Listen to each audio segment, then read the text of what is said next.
ये इतनी जल्दी होता है कि आपके पास कुछ करने तक का वक्त नहीं होता। आइए देखें फोन के फटने से कैसे जिंदा बचे। फोन का फटना शायद आपको फिल्म मिशन इम्पॉसिबल का कोई सीन लगे, लेकिन आप जितना सोचते हैं ये उससे कई ज्यादा होता है। आपका फोन किस वजह से फट सकता है? क्या ये इस्तेमाल करते वक्त फट सकता है? क्या आप अपने फोन को फटने से बचा सकते हैं? आमतौर पर आपका फोन आपके पास होता है, कभी आपकी जेब में, कभी आपके पर्स में, या इस्तेमाल करते वक्त आपके चेहरे के पास। तो अगर आपके फोन में आग लग जाए या उसमें विस्फोट हो जाए तो आपको चोट लग सकती है।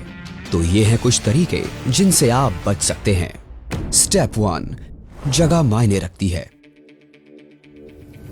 एप्पल का कहना है कि आईफोन 45 डिग्री सेल्सियस से ज्यादा गर्म नहीं होना चाहिए, लेकिन अपनी गाड़ी में कोई फोन मत छोड़िए, वहां गर्मी जल्दी बनती है और आपके सेल फोन की बैटरी में लिथियम आयन सेल्स का एक क्रिटिकल टेम्परेचर होता है, बॉइलिंग पॉइंट की ही तरह।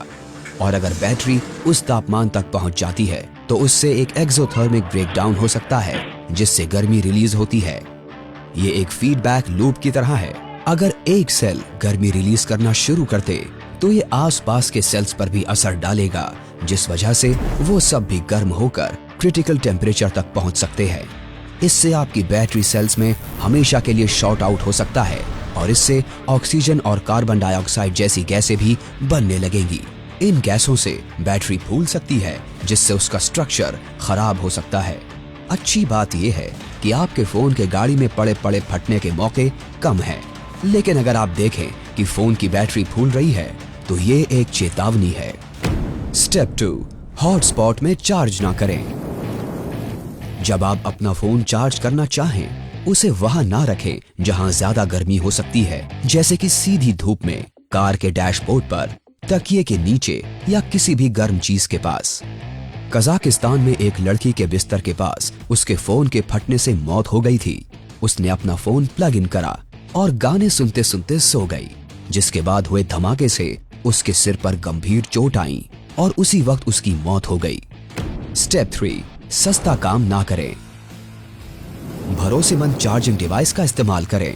जो चार्जर सर्टिफाइड ना हो या सस्ता हो, वो ज्यादा गर्मी जनरेट कर सकता है, जिससे समय के साथ इसमें शॉर्ट्स हो सकते हैं। इससे आपका फोन फटने से पहले ही टूट जाएगा, मगर आप टूटा हुआ फोन भी नहीं चाहेंगे। और अगर आप देखें कि आपका फोन गर्म हो रहा है तो उसे चार्ज करना बंद कर दें। ओवरचार्जिंग लिथियम आयन बैटरीज के लिए दिक्कत हुआ करती थी, जिसकी वजह से कई धमाके भी हुए हैं। ये आमतौर पर अब नहीं होता है, क्योंकि नई डिवाइसेस पावर को बेहतर तरीके से संभाल पाती हैं। जैसे जैसे फोन की बैटरी चार्ज होती है, वो धीरे धीरे करंट की मात्रा को कम कर देते हैं। लेकिन अगर आपका फोन चार्ज हो रहा है और गर्म हो जाता है तो इसे चार्जिंग से हटाना ही अच्छा रहेगा। स्टेप 4, जल्दी सोचें। क्या आपने कभी अपना फोन सामने की जेब में रखा है? ऐसे ही एक होटल के कर्मचारी का फोन उसके चेहरे के पास फट गया था, जिस वजह से उसकी शर्ट में आग लग गई थी, जिसके बाद वो आदमी अपनी कमीज उतारकर बचने में कामयाब रहा। स्टेप 5, आगे की तैयारी करें। फोन के फटने या आग लगने के बाद होने वाली घटनाओं के लिए तैयार रहें। इससे आपके घर या गाड़ी में आग लग सकती है, जिससे आपकी त्वचा भी जल सकती है, या टूटे हुए स्क्रीन के टुकड़ों से आपको चोट पहुंच सकती है। अगर ऐसा होता है तो जल्द ही अस्पताल पहुंचे या अपने डॉक्टर से संपर्क करें। अगर आपको बैटरी फटने की चेतावनी भरे संकेत मिल रहे हों, जैसे बैटरी का फूलना, बैटरी के पास से कुछ आवाज आना, या फोन गर्म होना और फिर ठंडा ना होना, तो इसे स्विच ऑफ कर दें। इसे आम बात ना समझें। हम अपने डिवाइसेस पर इतना भरोसा कर लेते हैं कि कभी कभी हम भूल जाते हैं कि वो परफेक्ट नहीं होते, और ये हादसे इतनी तेजी से हो जाते हैं कि कुछ करने तक का वक्त नहीं मिलता, जैसे कि किसी और तरह का धमाका, एक ग्रेनेड ब्लास्ट। लेकिन हमारे पास इसके लिए भी वीडियो है। हर तरह से तैयार और जिंदा रहने के लिए देखते रहें कैसे जिंदा बचे।